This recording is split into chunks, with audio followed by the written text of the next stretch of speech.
me, that sounds like all you're doing is describing a prison. Like, think about it. You're literally creating prisons for children.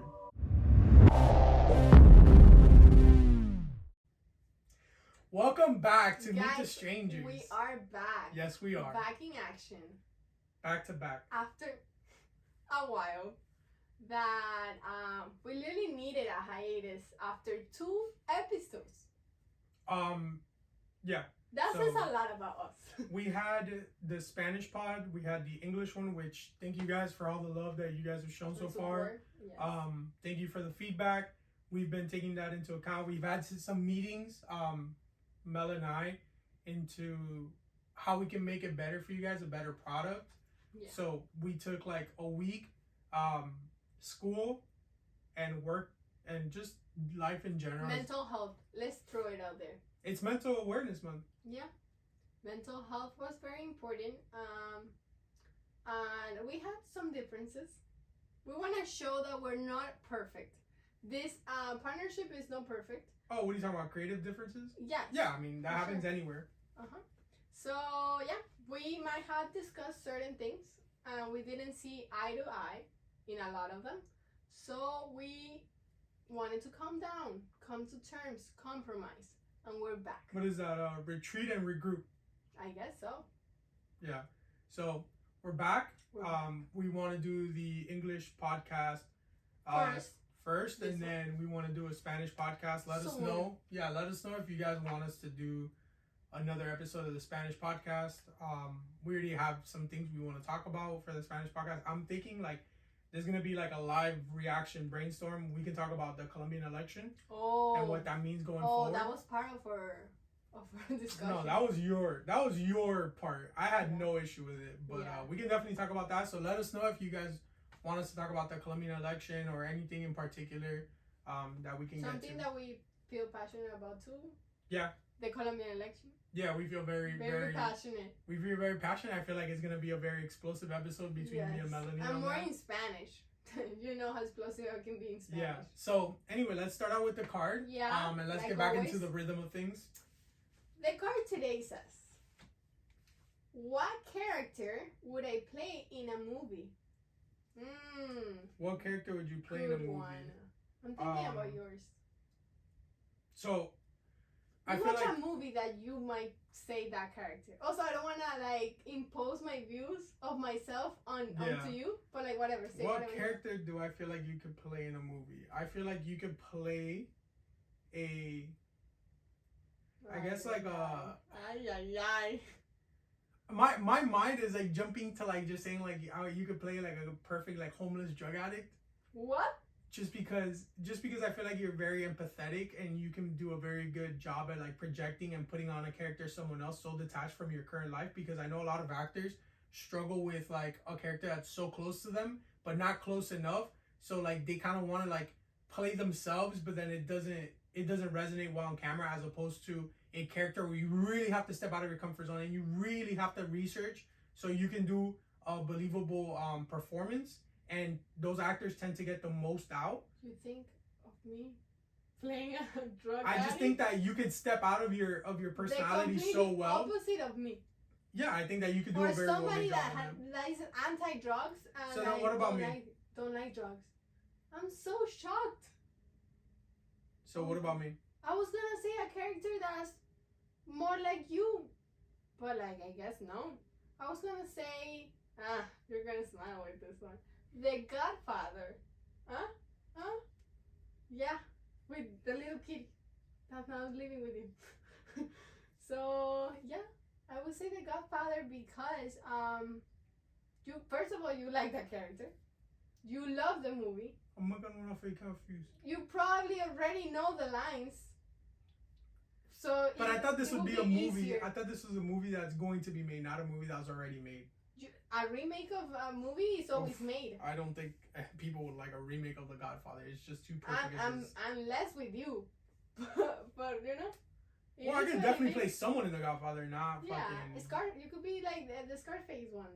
What's his name? Al Pacino. Al Pacino. You could be him. How disrespectful Al Pacino that you say the Scarface guy. Yeah, Al Pacino. No, but the Godfather. But you see, I name a character. Yeah. You didn't. I mean, to be honest, you probably thought about that, and I was no, just I didn't. I question actually was random though. It was not random. It was 100% okay, random. if that's random, then that's perfect because that goes on into our the first segment where we're gonna talk about how we don't think any alike. Like you went, and then after I read like because I thought about something else, and I'm like, yeah, it says a character would I play in a movie? Like what character would I play in a movie? It could be any character really.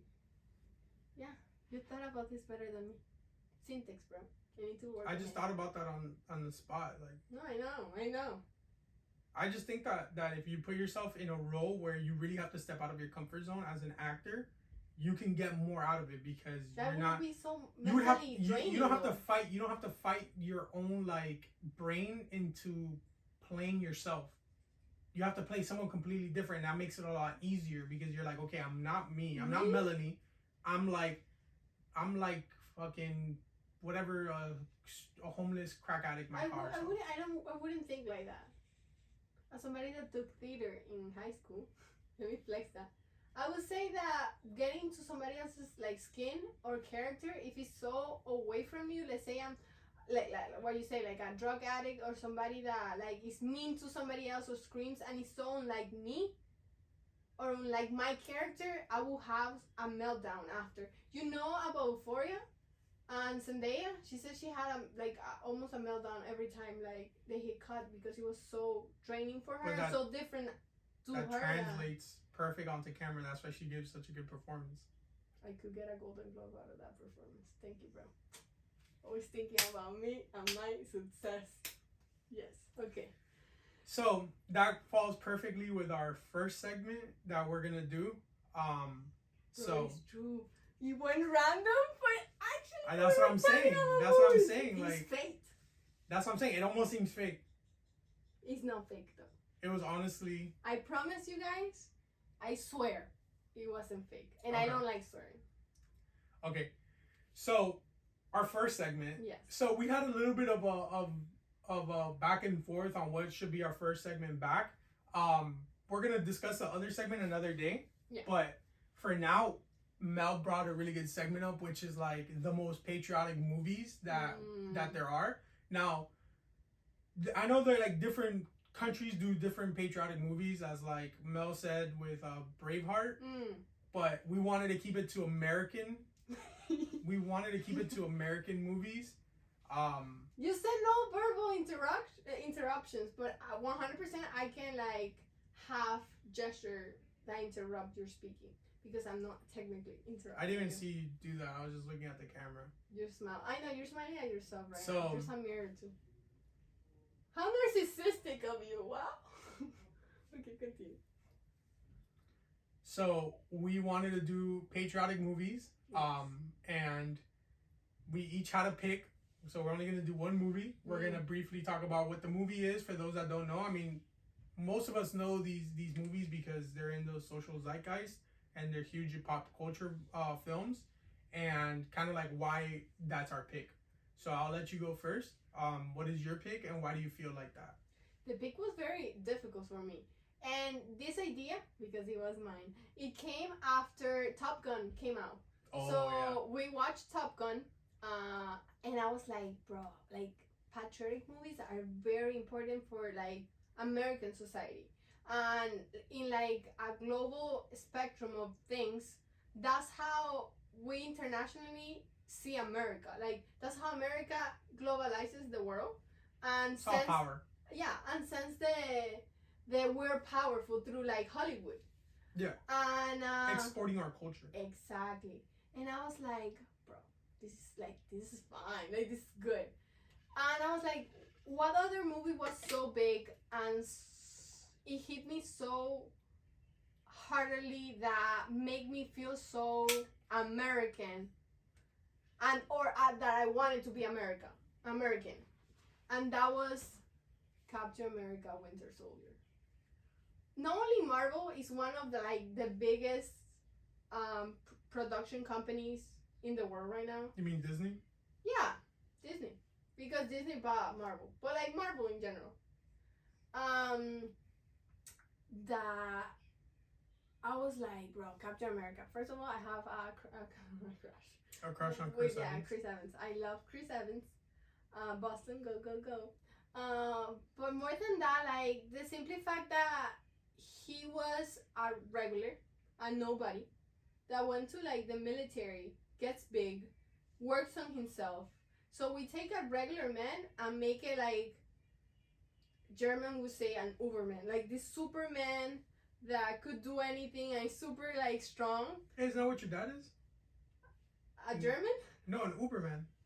Yes, he's an Uberman. But no, like they call it Uberman. Like it's like a Superman. Yeah, like he drives Ubers. I get you, but like I know it's a joke. But like it's like this Superman. You see how like you can't interrupt me for a dumb I feel joke? like, guys, come on. That was a way to joke. But Because it's a play on words. yeah, Uberman I and get it. Uberman. I get it. And now like any German that watches this is gonna say To the grand total of 0 Germans that watch this, we apologize. yeah, but he's probably gonna say she's like just damaging our word.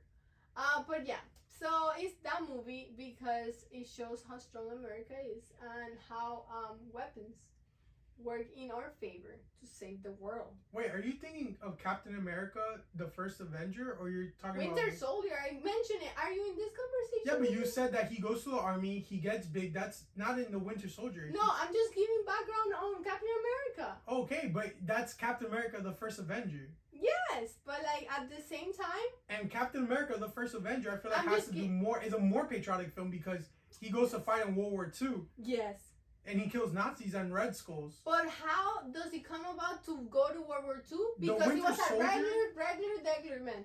The Winter Soldier, I feel it has more to do with like Cold War hysteria than it has to do with like. But But okay, he's an American. okay, I'll take that. I love how you criticize my own pick.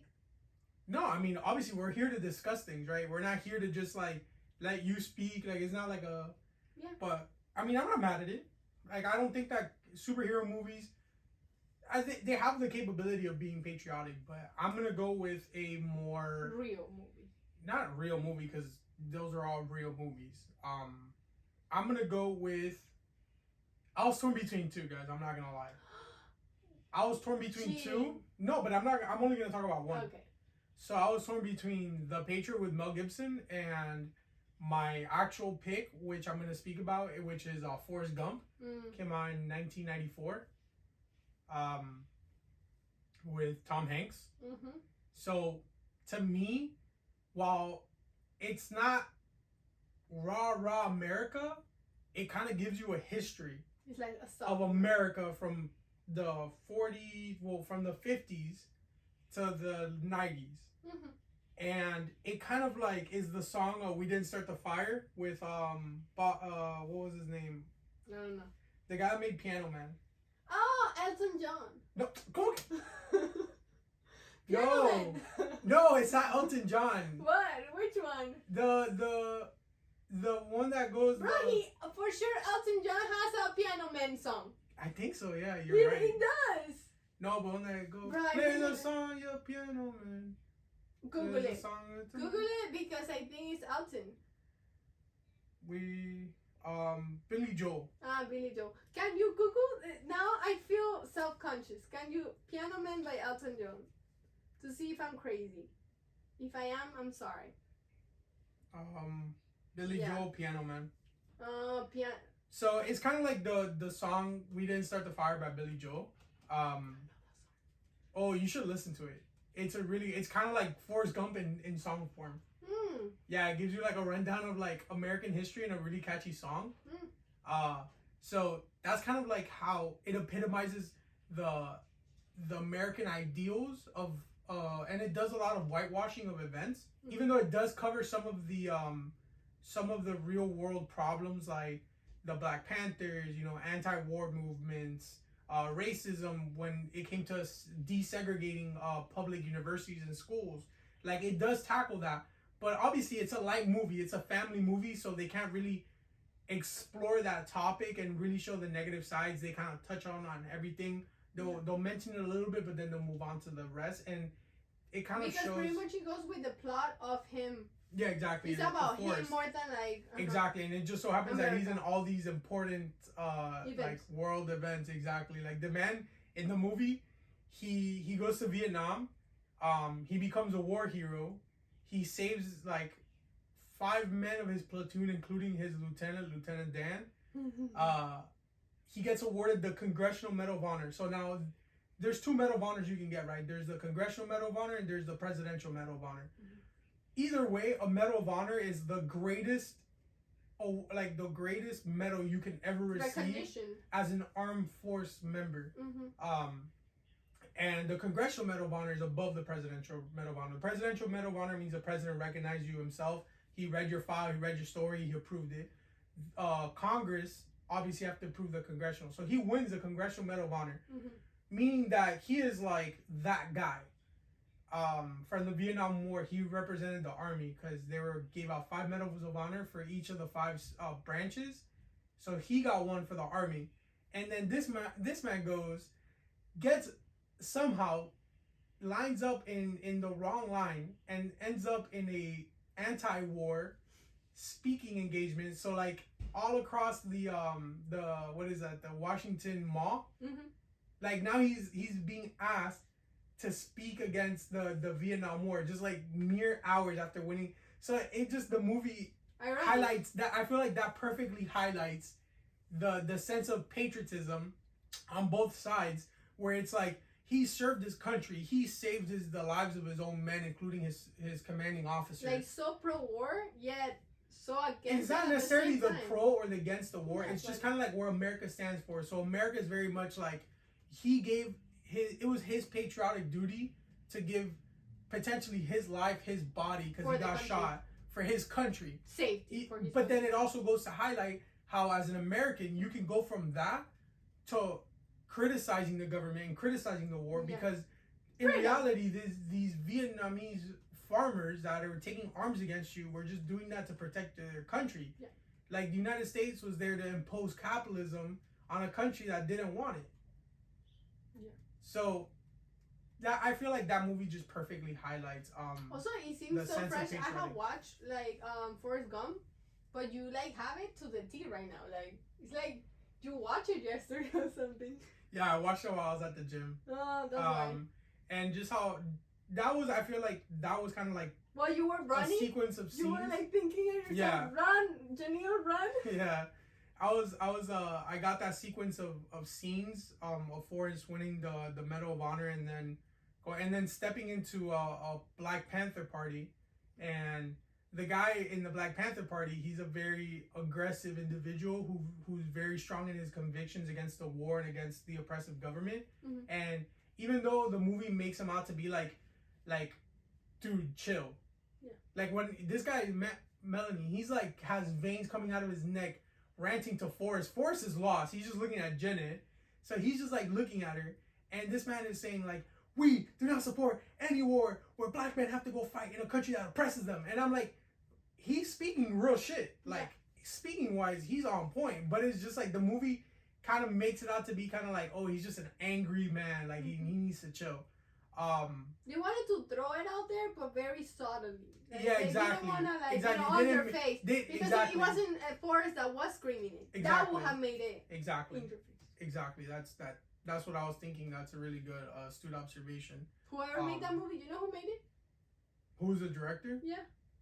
No, I don't. The producers, I don't know. No, I don't know. Great for you, American classic. I don't know. I don't think the director from that movie. I mean, I could be wrong. Watch it famous? Watch it be yeah, super famous person. Watch it be like Steven Spielberg or something. No, it's not.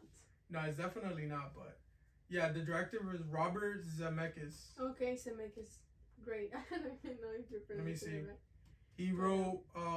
He was in Back to the Future, Forrest Gump, Contact, and Flight. Yeah, no. Back to the Future. I'm surprised. I guess we're not cinephiles because I haven't heard of that name, but clearly those that sounds really bad. Cinephiles. I get it. What it means. I get it. But at the same time, because it sounds too close to a pedophile. Yes. Okay. So this was also a topic that we wanted to bring up because of our sentiment towards like America. The current climate that we're living in is very intense and Yeah, movies offer an escape, but they also offer a reflection of our society. yeah. And with Forrest Gump and even Captain America, the something that's very prominent and shown are is kind of like our rights as Americans. Um, To say the least, like I think reality surpasses any dramatization that we could see on a screen on anything real that could Yeah. happen. And with that, we wanted to touch on I don't know if you want to make the transition already, but like I don't know why I'm asking for approval or your thumbs up, but like gun control and how is that affecting Americans right now? What do you think about this? Your current thoughts and stuff. So, gun control is a very, I guess, nuanced and complicated topic to tackle. Yes. Right? And we can speak about this for hours, maybe even days, and not come to a conclusion or be able to wrap everything up in a neat bow to present to you. But the idea of gun control and the idea of guns is one that has a lot of pain behind it, a lot of history. And so we had to take a little shortcut, yes. Just to gather our thoughts and on what we're gonna say, because it's really crucial that we say the right things. So and we word it correctly. Exactly, we word things the correct way. So, mass shootings yes. in America. It's defined as a shooting that involves 4 or more people, and there have been thousands since 2010, like thousands and thousands. There's even thousands a year of mass shootings. Now, the mass shootings we're going to talk about are going to be with higher casualty rates, unfortunately, and they're going to be because, let's say that you're in a gas station and there's like 6 people and they're all armed, and the group starts shooting at each other. That technically counts as a mass shooting. And while that is horrific, and I feel like we should take steps to erase that completely, they were not. I want to say that they weren't defenseless, right? So as opposed to someone walking into a school, walking into a movie theater, and just opening fire and just. We want to touch on more sensitive. Exactly. Ones. That get more media attention too. Exactly, things that follow the media attention and they capture the public's interest in a way, and because it affects emotionally like the whole public. Exactly. So since we had our first mass shooting that captured the media's attention and horrified everyone was with Columbine. Columbine was a high school where these 2 kids walked in. They started shooting up the whole place. It was in 1999. It was in Colorado. It was 24 people injured, 13 dead, including the 2 subjects that opened fire. They used semi-automatic weapons such as AR-15s and pistols, and I believe that they also had dynamite, but it didn't go off. They had some form of explosive. They just weren't able to use it, or they weren't able to use it properly. And that set forth after Columbine a assault weapons ban that was in place until I believe 2004, and then they didn't renew it. So the assault weapons ban had the capability of being renewed by Congress, but they just let it die, and assault weapons were able once again to be sold and distributed. My biggest question is either like what does it say about society that we have so much access to guns? And when I say that, I say like I consider underage people too, like young people like under 21. An 18-year-old cannot drink, but an 18-year-old can buy a gun. Yeah. Like, what does you can buy an assault rifle, actually. I think even... Not even like a handhold, yeah. Like I think even if you're younger, if you can buy like a shotgun, like, and depending on the state or something like that, you can buy a shotgun when you're like 16. What does it say about American society and our stance and our morals there? It's because of the industry. Because weapons aren't just a self-defense tool, isn't just a hunting tool. It's kind of like... a business. It's a business, but what I'm trying to say is, like, to Americans, it's kind of like an identity, right? Like, you know how there's like the horse girls, like, you know, girls that love horses. Yeah. There's like the gun nut, people who like fetishize guns and they love having guns, and you know they have to have their house decked out. Every room needs to have at least 2 guns. There's not an American movie that doesn't show guns. I think there's definitely American like, rom-coms and stuff like that. Yes, but I'm talking about like any other like men movie. Like there's always like a gun in a garage. This is a hot take. In a garage. This has no research done into it. No, it doesn't have. But like, when you said that, like, it's an identity. I just picture like a dad with a gun on the garage, or like cleaning the guns, but like passively. Like he's not an aggressive person. Like a Texans. You know how they see Texans are like pew pew, like these people with guns everywhere. You mean cowboys? No, that's California for me. That's like Western. Yeah, I mean Texas falls under the Cowboys. I mean the Dallas team is called the Cowboys.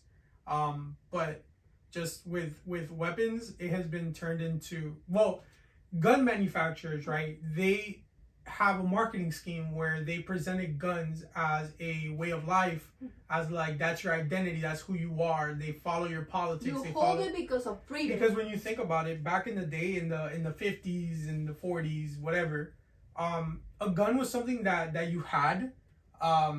If you were like a rancher or a police officer or whatever, right? Like that's not something that spoke to who you were or what your hobbies were. That's just something a tool that you had, either due to your job or to defend yourself. Most of the time it was due to the job or to defend your property, but it wasn't like it wasn't how it is now, where people love their guns and they're obsessed with their guns, and even though they only ever shoot their guns at a firing range, they always need to keep every gun ready to fire at any moment. They have one in their car, one in the house, one in different places. And you have stats on that. Yeah, I have like each day 12 children die from gun violence in America, and another 32 are shot or injured. Like 4.6 estimated American children live in a home where at least one gun is kept loaded and unlocked. So that shows because if you're gonna have a house full of guns, they can really grab it and play with it. And how many like cases if you have a house full of guns, like you can't buy a gun safe for everything.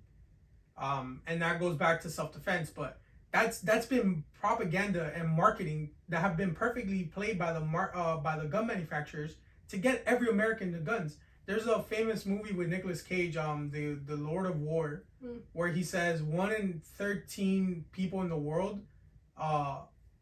own a gun. The real question is, how do we get the other 12 to get guns, right? So that's their idea, right? They're looking at the profit margins. If we can sell guns, there's more guns than Americans in America. No, look at this one too. Like gun using, about 68% of gun-related incidents at schools were taken from a home, a friend, or a relative. Yeah. So they're not getting it out of like nowhere. Yeah. They get it from people that is close to them. It's this because it's accessible to them. It's this idea that tries to move the blame away from gun manufacturers into the idea of like, well, there's illegal guns and there's people, you can go to someone's house, or you can go to an alleyway. You can go to an alleyway and buy an illegal gun, like just like that. When in reality, you can go legally to get a gun. You can get your father's gun. You can buy your own gun. You can get your friend's gun. It's just so many things that's what happens when you have ease of access, right? Like the same thing can be done with cigarettes, but the cigarette only kills you. It doesn't have the ability to walk into a school and kill a whole school full of children with a cigarette. That's another conversation. Don't mix my cigarettes here, because a passive smoker also dies. I'm passionate about smoke. What I'm saying is that nothing has the ability to end another human's life like that. As a gun. As a gun and a knife. The difference with a knife is I have to get up close and personal and stab you. Another one is from far. And you have another one is I can shoot you, him, multiple people at the same time. One after another, right? With little to no like recourse. All you can do is either rush at me and die on your way to me, or run away and run on and like hope I miss. That's why it's so dangerous to have a gun. And when we look at the past of guns, right? So we just looked at the marketing aspect of it. Then through money, these gun manufacturers have been able to lobby governments to make sure that that weapons aren't touched or regulated at all. All we had was, I believe, the 1984.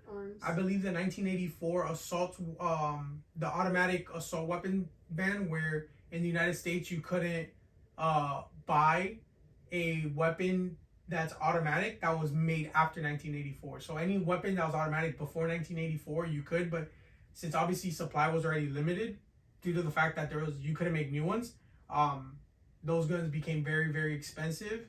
And you can also shoot automatic weapons. You can buy and shoot automatic weapons, but it has to be in a specially licensed establishment, shooting range. Okay. Shooting range, yeah. So that really limits. So that's why you see all these people shooting semi-automatic at these mass shootings, and you don't see them going in with an automatic weapon and killing even more people because of the rapid fire out of it or the burst firing. That's the least they could do, like put those like little like stuff. Well, because it's like it reaches a point where people are like, okay, that's common sense to ban automatic.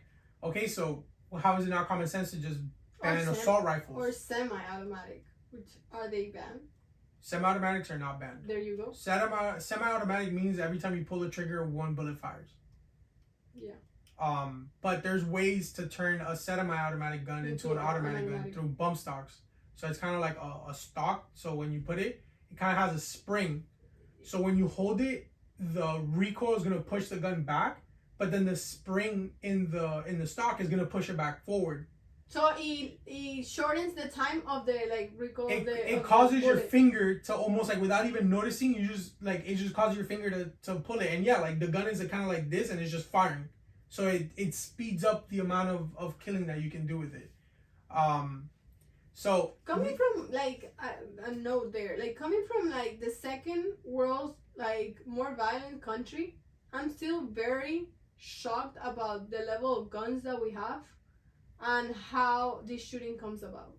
Well, in America, it's not so. You do have a lot of the shootings and the violence that you have in third world countries, but we have a little bit more order here because of the police and the justice system. But like I don't see this like kids shootings at like. No, it's a problem that only happens in America. Yeah, that's what I'm saying. And I'm coming from like. But we can talk about that when we get to the present day or like the future of gun control. I just kind of want to touch on the brief history on like kind of what led to it, and like how a society like in America that we value profit making affects the politics that later affect. Exactly.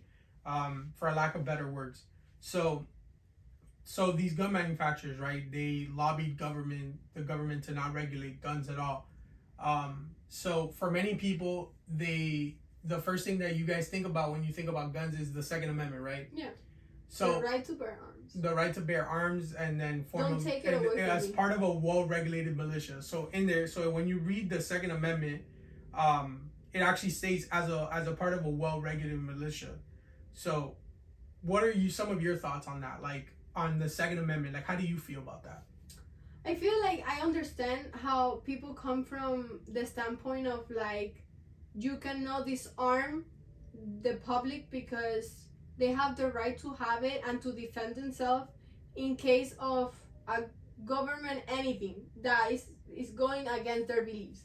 Because like when you disarm the public, like we could say in case of Cuba, how is the public gonna defend themselves against the government in case the government will be against the public?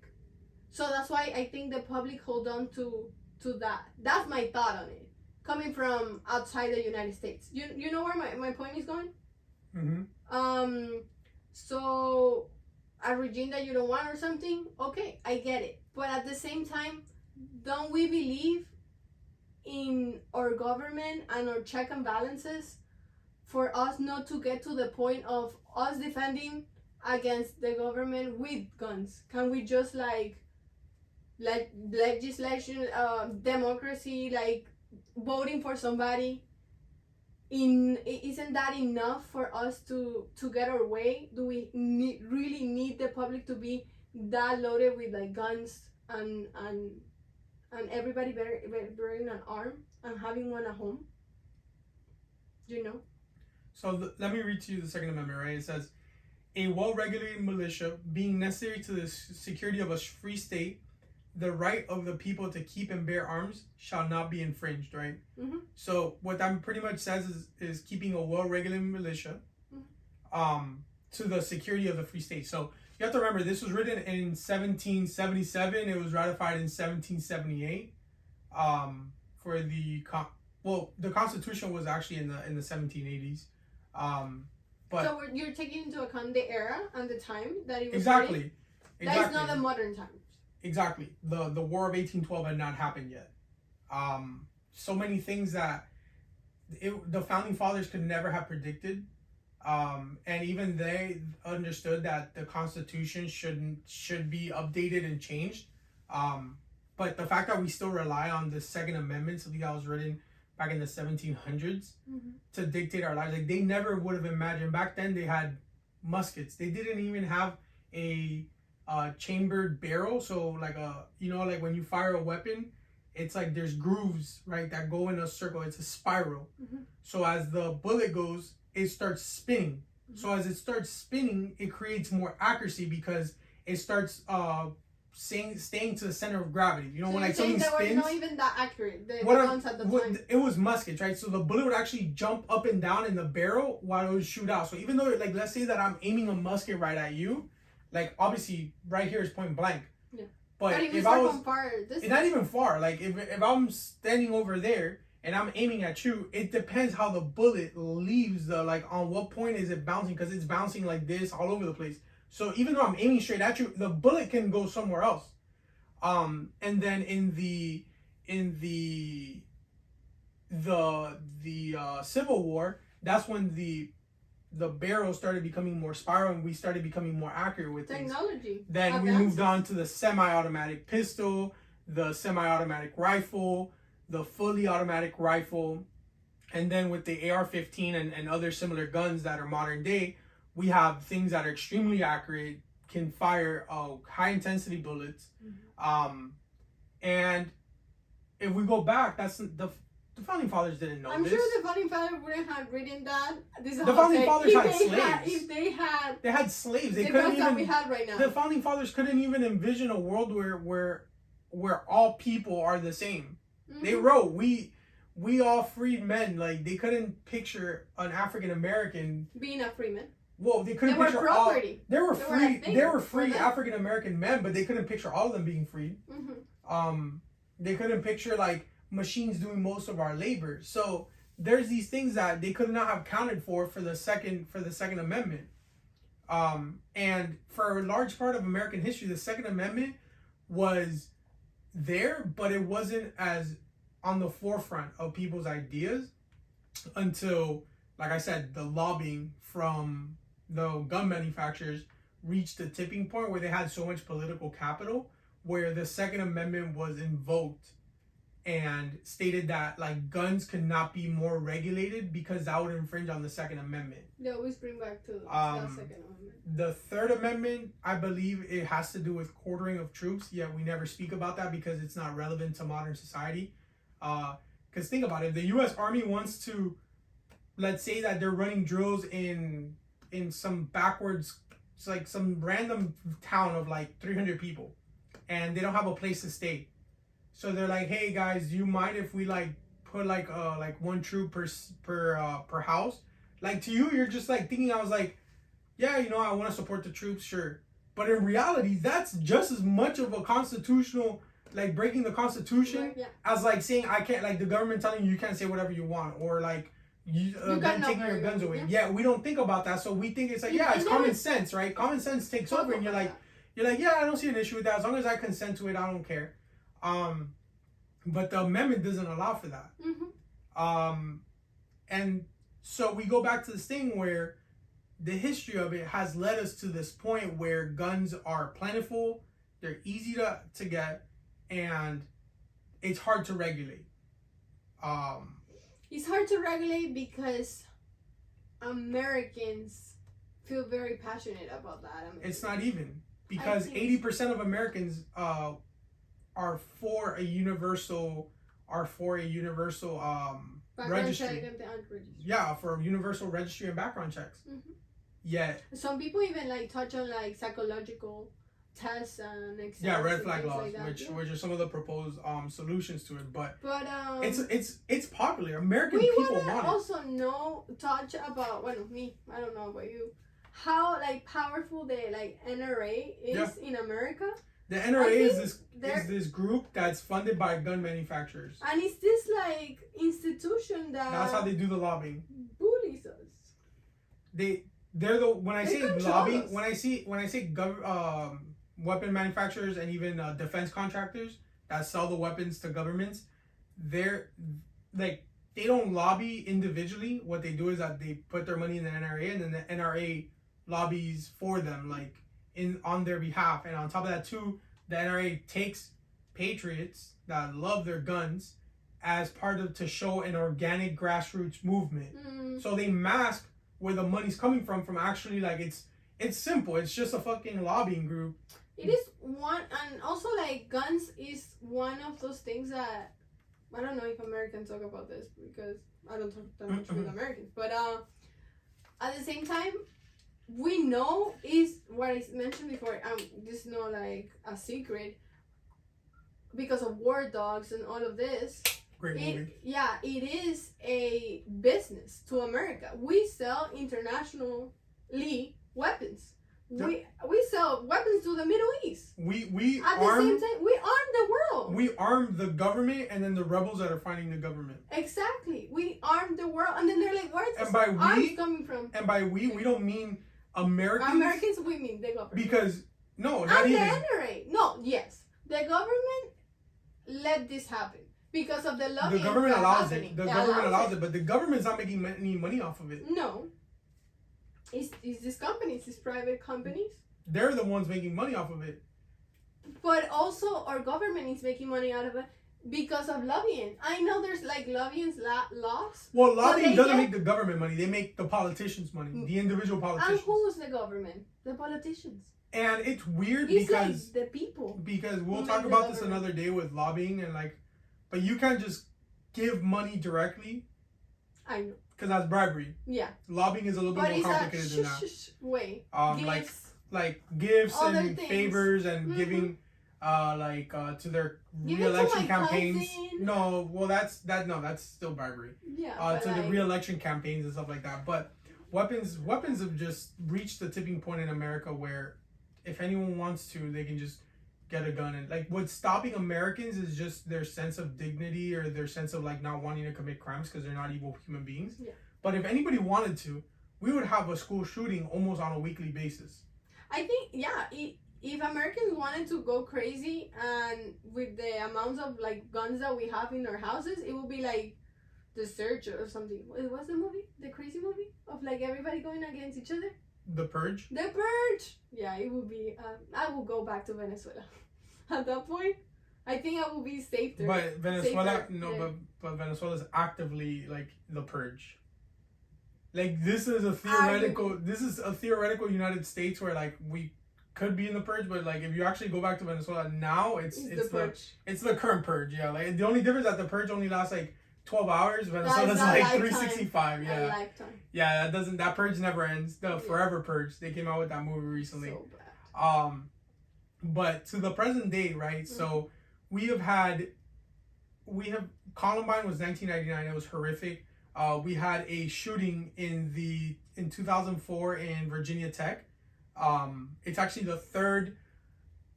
It's on the list for the third worst killing by casualty, mass shooting. With 32 plus the subject, and then 23 injured, 17 of them directly by gunfire, which was the Virginia Tech shooting. I remember that when I was little. Actually, that was in 2007. My apologies. 2004 was another one, but let's not touch on that just to keep it flowing. From the span of 2016 to 2022, there has been a mass shooting every single year. So Let's go through the list a little bit, right? Let's just say, I'm sorry for interrupting, our heart goes to every family that has lost their child in any of the shootings. We're with you, and by all means, like, we don't want to trigger anything on you guys, but I think, like, we have to talk about this because we want to change. We pretty much want change in the country, and we don't want any more shootings. Yeah, of course. No. This is a huge, like, of course, we don't want anybody to die from anything preventable in this country. I think we feel really passionate about this topic. Yeah. That's why we want to touch on it. But we know that this is a touchy subject for a lot of people. Yeah, so the two major shootings in schools are Columbine. Then in 2012, we had the infamous Sandy Hook shooting. And the problem with that is that nothing really happened. Like, there was a lot of outrage, as many of you remember. There was a lot of, like, discussion back and forth. Democrats wanting gun control, Republicans saying thoughts and prayers, and it's too early for us to talk about that. We need to mourn first, because they knew that once we were done mourning, we weren't gonna, like, go back on the topic of gun control. They were gonna find a new topic to be outraged at. The outrage machine keeps on going. The news cycle, they understand the news cycle. So that was in 2012. That was one of the worst killings. It was in elementary school. Then 2016, there was a Pulse nightclub in Orlando. I thought you were not gonna touch on that, but yeah. Well, I'm talking about, like, since from 2016 to 2022, there's been a mass shooting every year, except for 2020, and that was obviously because of the pandemic. And even then, like, the pandemic killed hundreds of thousands. Look at this. I think it just reached 1 million people, like, recently. So that's in its own way a horrific killing. Largely preventable if people just wore their damn mask and took their vaccine. But in 2020, if people just stayed inside, where was the virus gonna go? But they would not be playing with the viruses on labs. So that's a different story. Pulse nightclub in 2016 in Orlando is actually the second worst shooting. In American history, mass shooting. 49 dead, plus the subject. 58 injured, 53 of them from gunfire. So, he was on top of the hotel. It was, like, I think, a country music concert. It was looking down, and, he just opened fire, and it was just a killing zone, right? He had the advantage of the height and everything. No one knew where he was shooting from. No one can fire back. And that was really, really bad. Well, no, my bad. I got ahead of myself. I was talking about the Las Vegas shooting the year afterwards. 2020. Yeah, the Pulse nightclub was I believe an Islamist extremist that walked inside of a gay nightclub in Orlando and just started shooting everyone in there. And obviously due to the lack of exits and stuff like that, and it's a dark place, a lot of people perished because of that. The one that I was describing earlier was 2017 Las Vegas shooting for the country concert. That's actually the worst killing. But it's because of how it was. Like, how many people there were? Like the proximity of people. Yeah, 60 people plus the subject. Right, 60 people dead plus the subject. 867 injured. Think about it, right? So he's shooting from across the street. So realistically, the 60 that died was just really unlucky placement of the bullets. They hit an artery or they hit but there was no way that he could properly aim at such a big crowd of people. So he was just like, oh. Exactly. And 867 got injured because of that, plus 60. That's 2018. And with that one, he used that was 2017. So 2016 Pulse, 2017 Las Vegas. Okay. So that he used a semi-automatic rifles with bump stock. You remember the bump stock I was telling you about? That's why he was able to fire. People thought that he had an automatic weapon because of how much gunfire there was coming from. But it's because he had the thing. He had a bump stock on it. And then he also had a bolt action revolver and a revolver in itself. Well, he had a bolt action rifle and a revolver. So he had a large because he set up, like, these people come prepared. They planted around on Of course. Which I have another stat when you say, like, they come prepared, and, like, they warning signs are shown almost always and we don't act on those warning signs. Mm-hmm. Of course, these people prepare for it. Like, yeah, and someone that you can start noticing in people's behaviors as patterns. they start detaching themselves from society, because I don't think that anyone that's really attached is like, it's not like you have like a job. Like, you have a job and you're like, oh, I gotta get out of my job here at 7:30 to go shoot up a school. Like, no one does that. You get me? Like, people that like have plans, like they go to their, like they like they're friends with people at work. Blah, blah, blah, blah, blah. People.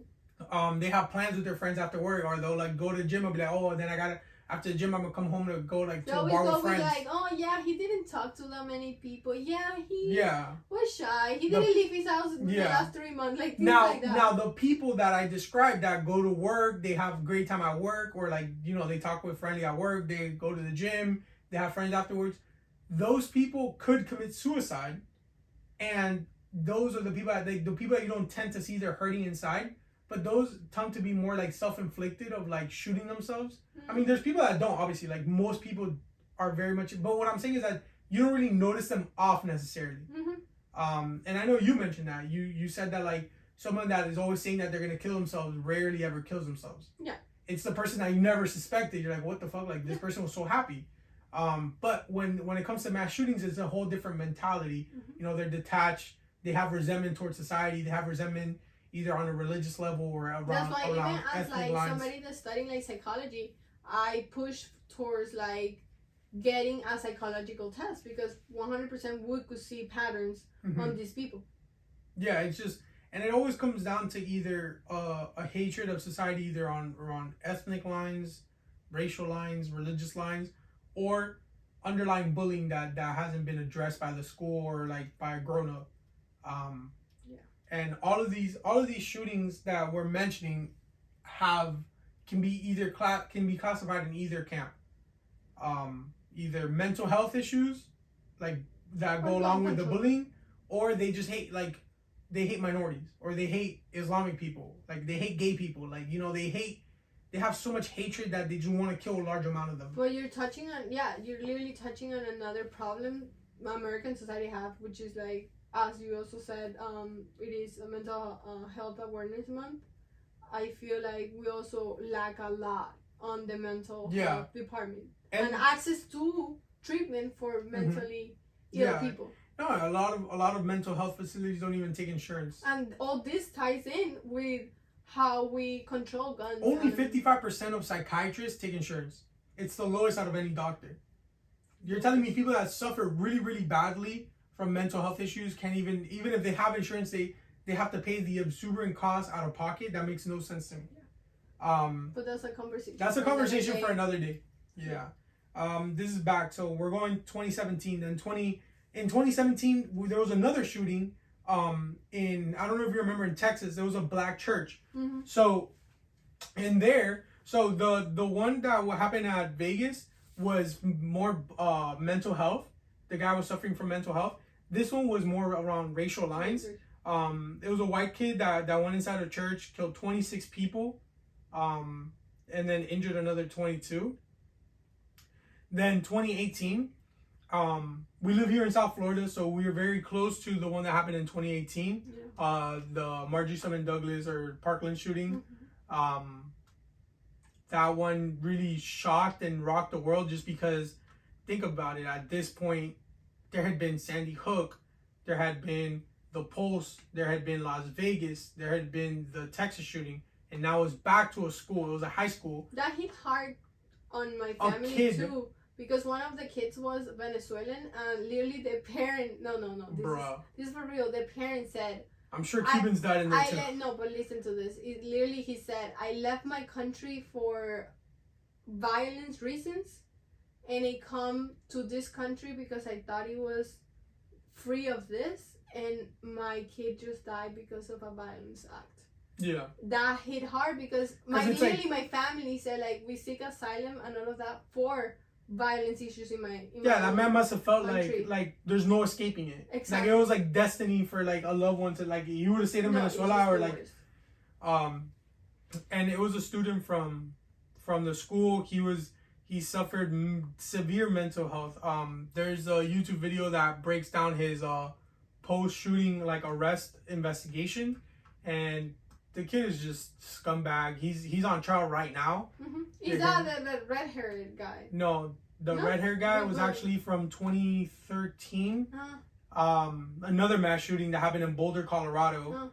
That he went inside of a movie theater for The Dark Knight Rises. Oh, it's him? Yeah, it's like curly. It's like a curly haired, like white kid with glasses. Well, he has glasses, and I think it might be Nicholas Cruz. Who's that? That's the shooter for Parkland. I think it's the Parkland one okay. one I'm talking about. The one that I'm gonna the Boulder shooting,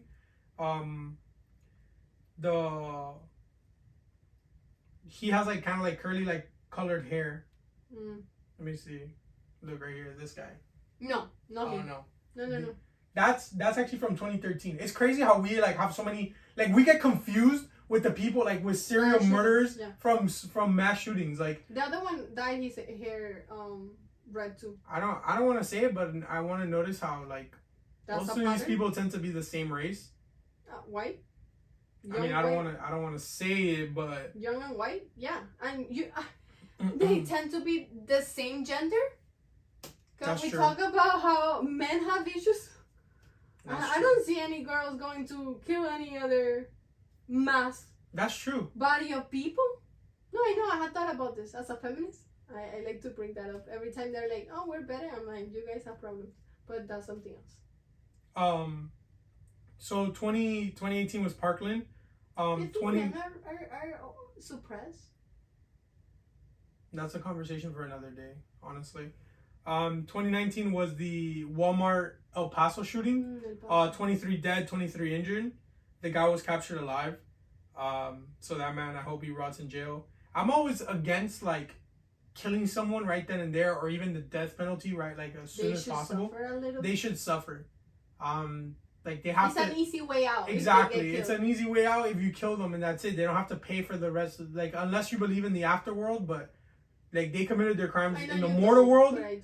They committed their crimes in the mortal world. They should pay their lifetime in the mortal world. Keep them alive as long as possible so that he has to suffer every waking day and every waking minute for what he did. My faith is letting me to believe that they would be suffering the afterlife.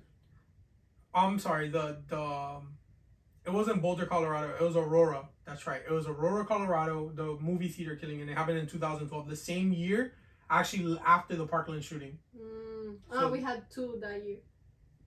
And then 2018, we also had the Thousand Oaks shooting in California. That year either, right? Yeah. So actually three. There was another, the Pittsburgh synagogue. So they killed a bunch of Jewish people. Yeah, 11 plus 6. Anti-Semitic, yeah. So like I said, it either falls down racial, ethnic, religious, homophobic lines, or falls down mental health lines. Yeah. And we need to. It's hard to wage war on mental health than it is to like get to the root of the problem, which is the guns, right? Like it's not mental health that's killing it, because in Europe, like come on, like you don't think that there's mental health problems in Europe? You don't think that there's people that get bullied in Europe? You don't think that there's people that are racist in Europe? You don't think there's people who's homophobic in Europe? But they don't have these mass shootings. Why? Because they don't have these guns to go out and kill a bunch of people. You have knife attacks. You have chemical warfare, like chemical burnings in the UK. And while that is terrible, and I'm sure that the government is wanting to fix that and stop those, one thing is going into a school and killing 60 people. So targeting so many people at the same time. As opposed to facially scarring someone for the rest of their life, which is a horrific act, and I hope that they punish, but the it's person's like how still many alive. people can you scar at the same time too? Like here, they actually are killing thousands of people at the same time. In 2019, we had the Virginia Beach shooting, 12 dead plus the subject. Another 4 injured. 2020, obviously we didn't have anything because of the pandemic. 2021, we had the Boulder shooting, 10 dead plus 1. And then we come now to 2022. We actually had 2 back-to-back, 1 week apart. We had the Buffalo shooting, which was around racial lines, which was racially motivated. 1 week later, we had the Uvalde shooting, which was mental health. Which they died on that one. What? The shooters. They were killed. Yeah. So, they were they're killed. no pain. I don't know about the Buffalo one. I don't know about the Buffalo one either. Yeah, it doesn't come up here since I don't know if he killed enough people to warrant. Oh yeah, 10 dead. No, he survived. He was arrested. Yeah, he was arrested by the police. But I know that the school one, he didn't. The one? The one in the school. Yeah, no, he was killed. Yeah. But the Buffalo one, he killed 10, injured 3, and he survived. He's under arrest right now. Now the question is like, where do we go from this? Like, we know the issue, we know the root of the issue. Mm-hmm. What are we doing to change this? Like I said, they have let me tell you, these protests problems. are not gonna do anything. Protests will do some things, but a protest won't. The problem is that people can't put all your hopes in protest, because a protest is just to amass. It's just to show how much people how much we really care about it. Yeah. Because if no one protests, think about it, Melanie. If nobody protested, what that tells people is that like no one cares or no one feels strongly about us. Yeah, I'm not saying not to protest. I'm just saying, we have the right to protest and assembly. Yeah, peacefully assemble. However, how is that changing legislature? How is that really changing the NRA's way of bullying the public? You can't put all your hopes into protesting, because protesting isn't going to be the answer to everything. The problem is that we've reached a point where the problem with the NRA is that they get so many people to follow them because of like cultural war issues, and they put this fear of like they're gonna take your guns away, the government's gonna oppress you, they're gonna be able to tell you what to do and what not to do because you don't have guns to fight back. And all the NRA wants and rallies behind, it's not solutions, it's not alternatives, it's not discussion. All they're rallying behind is no, right? So what I mean by no, want to compromise. What I mean by no is that they like things the way they are. They don't want to change. And it's a lot easier to rally behind or really to vote no on anything proposed, rather than like if I propose, let's say, universal background checks, and you're like, yeah, but that's not going far enough. Like, I want universal background checks and red flag laws. Now, we have to come to a compromise. We have to discuss it, but it doesn't matter how much we discuss it because the NRA is just going to always say no. And it's always easier to get people behind a no, or one, like if it's going to be yes on everything or no on everything, it's a lot easier because they already know where their stance are. They don't need to much time debating it or discussing it or spending money on research. They're always going to say no, no, no, no. It's like a wall that politicians run into. Politicians that want to do any change.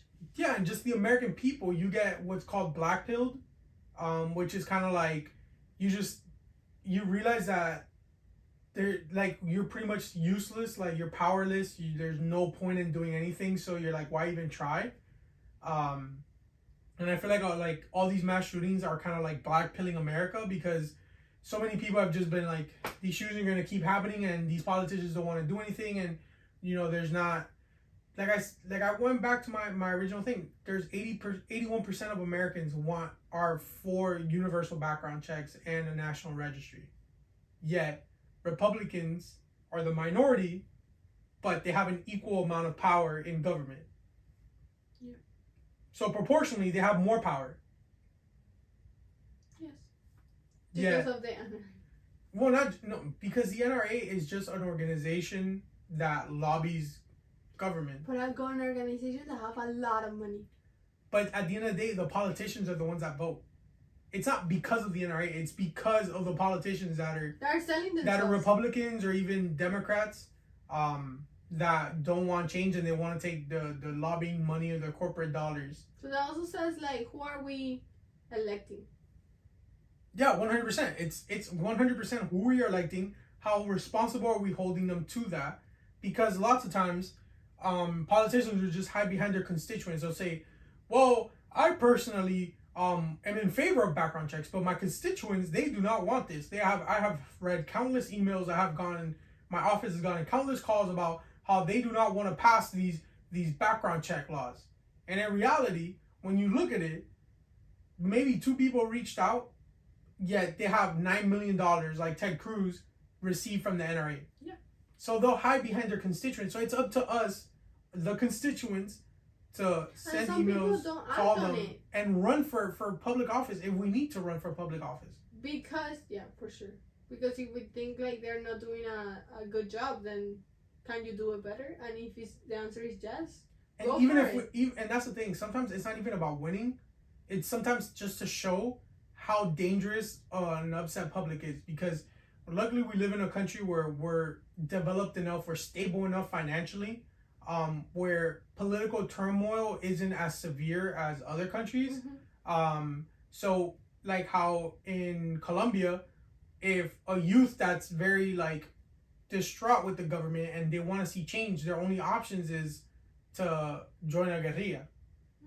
And all the negatives that come with that, and all the humanity that you have to give up to the bigger cause. But in America, we can afford to do things. We can afford to protest. We can afford to run for a public office or postulate ourselves for public office, just to show that these politicians that, hey, like, your seat isn't as comfortable as you might want it to be. And we have to take advantage of these as Americans. We can't wait for it to reach a point where, like, people are straight up forming guerrillas, which, if you really wanted to, in the Second Amendment, it says a well-regulated militia. So, I mean, as much as you want to claim your Second Amendment rights, it's also my Second Amendment rights to maintain a well-regulated militia. So then, at this point, like, you can form your own FARC. I mean, I'm pretty sure the United States government would deem that illegal, and I could go over international law on why the FARC or like many guerrillas are illegal, and they're considered unlawful combatants. So they don't get access to the same rights as a prisoner of war. There's like these requirements that you as a guerrilla have to meet for you to fall as a combatant rather than a unlawful combatant. But that's for another day. It has to do more with international law. I also, let me point out, I don't want to minimize. Minimalize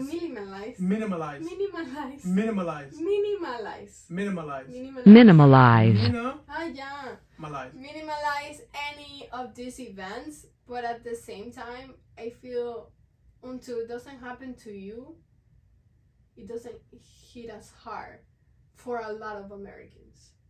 I really think that. It's like COVID.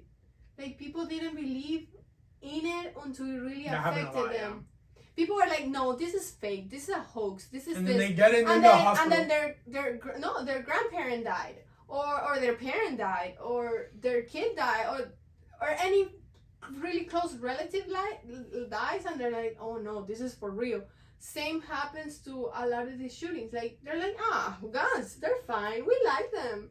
Like, I need them. And then somebody dies because of one. They're like, oh, no, we want change. But still, there's not many casualties for the whole public to feel outraged about. I get, like, people hear kids are being shot in their schools in a morning where, like, they thought everything's gonna be fine, and any parent of a kid is gonna, like, be affected by it.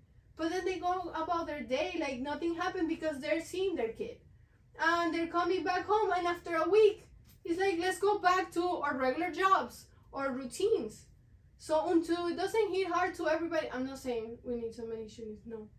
I'm just saying people have to be more empathetic and think about these events more often. You know what the problem is too? That how selfish we are. That's my question. The another problem is that the people you're referring to don't feel themselves as selfish because of the pseudo solutions that are proposed. And this ties into more of like the future, that I want to talk about, future gun control and stuff like that. We've already spoke about the present day, the past. Now let's talk about some solutions, right? Yeah. I'm hearing your solutions. I'm just gonna grab because we are one-man band. Charge the computer. But yeah, continue the solutions. We have a top-notch operation here going, guys. As you can see, this is a $2 million studio. We have a fully staffed room. For sure.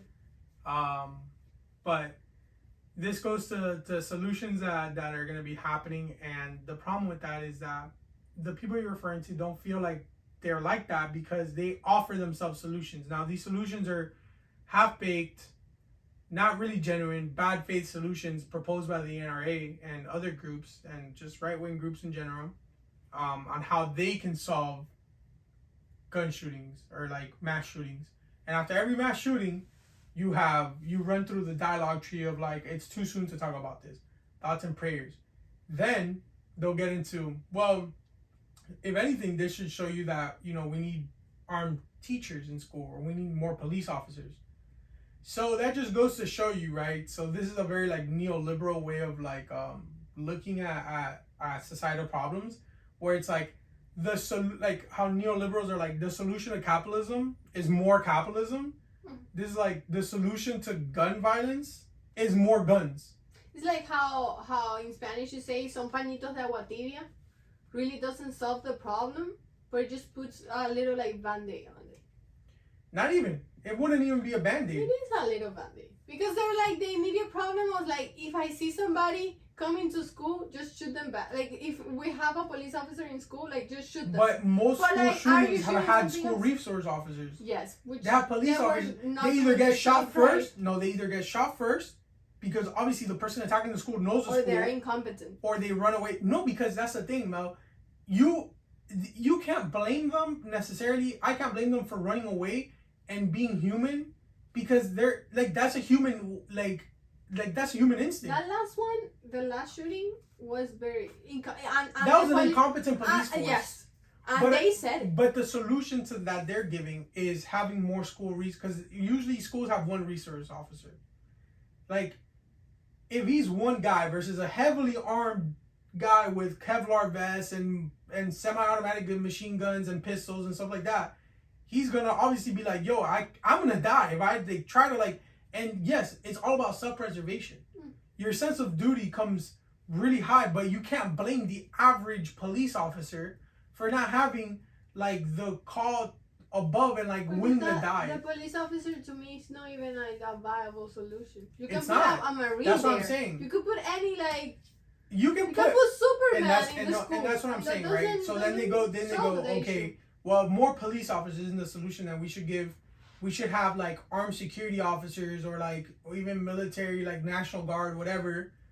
And it's like, okay. And then they don't finish there. They go, then what we should do is like how Ted Cruz said, oh, it's because there was too many doors, right? There was too many doors. We got to limit the access to the doors. We have to have one door in, one door out. Then we also can't have windows facing the outside. They should only face inside the school, because from the outside you can just start popping shots into the school, right? Okay, cool. So you have armed securities, armed guards.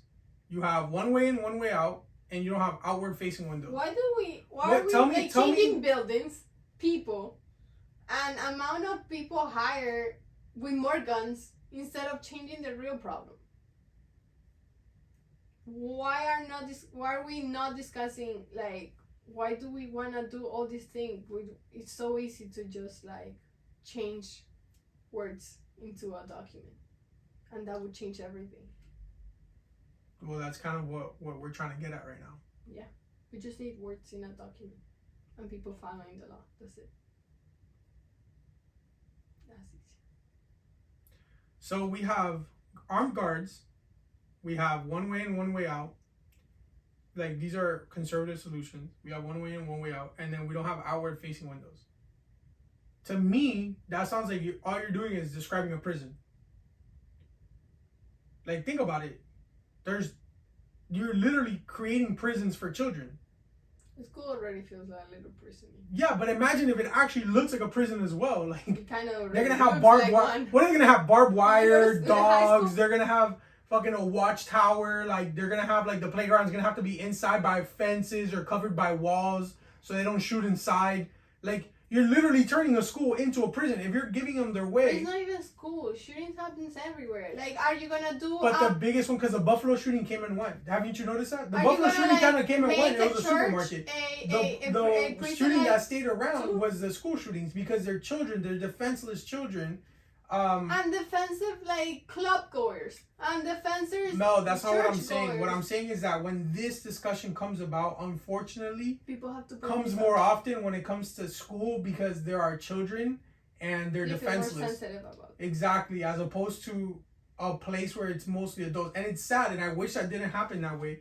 And I wish that we all cared them about everything equally. But sadly enough, the ones that really get the media attention, they really try to get solutions going are The schools. our school shootings. But like people are not going to a church armed. Yeah, I know, but at church, and it's a pace of God, but like I said, the churches have always been racially motivated. It's been always black churches, and it's been a synagogue, so I anti-Semitic. just like Minorities that don't have because like minorities that don't have a voice. you can get a shooting anywhere. That's why at work we have a shooting course that we have to take Yeah, because it can happen like in any other country. but Mel, think about that it. doesn't Where happen. does it happen? Right? There's areas of mass people. Yeah. There's been 2 supermarkets, 3 schools, 1 movie theater.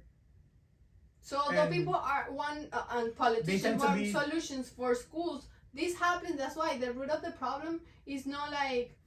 Yeah, no, and you're making a great point. Like, yes, like as much as you want to change schools and do this and do that to schools, that doesn't stop the point of mass shootings because someone can just go into a bowling alley and just kill a bunch of people in a bowling Are alley. you also gonna change? You're gonna change every building in America? Into a prison. Yeah. Like that's what I'm saying. Like. But conservatives only care about the school shootings because that's what brings them down in the polls the most. Because it's kids. It's literally. Yeah. Kids. The Pole shooting came and went after like 2 weeks. They were like, no one wanted to talk about it anymore. School shootings, Sandy Hook and Parkland are still very much like in today's pop culture because of that, because of the fact that they were schools. But these solutions are bad faith solutions. They're useless because they're not. So that is our third or our second stoppage. Don't worry about it, guys. We're gonna wrap up soon. Thank you for sticking on so far. So we kind of just spoke about the pseudo solutions. So some of the solutions that are actually present going forward, there's this bipartisan bill that got passed yesterday in Congress. President Biden is expected to ratify it right away into law, which is going to be background checks. It's going to be more of an incentivization bill, so it's going to incentivize states to do background checks. Pass red flag laws, which would have stopped a lot of the shootings that we spoke about earlier. Red flag laws, just to like briefly touch up on it, is like if you have like a history of the domestic abuse, or like there's like psychologists or anybody like a medical professional that says this man probably shouldn't have a gun, they'll take your guns away. Warning signs. And if you have a clean record for 5 years, you can get your guns back. Mm-hmm. So those are really crucial. And then the other side of it, as we said, was the mental health aspect of it. So there's going to be funding for a lot of mental health. It's 150 million is going to the suicide crisis hotline. There's an additional 250 million for community mental health, 80 million for pediatric rapid care for mental health, 60 million in mental health training for pediatricians.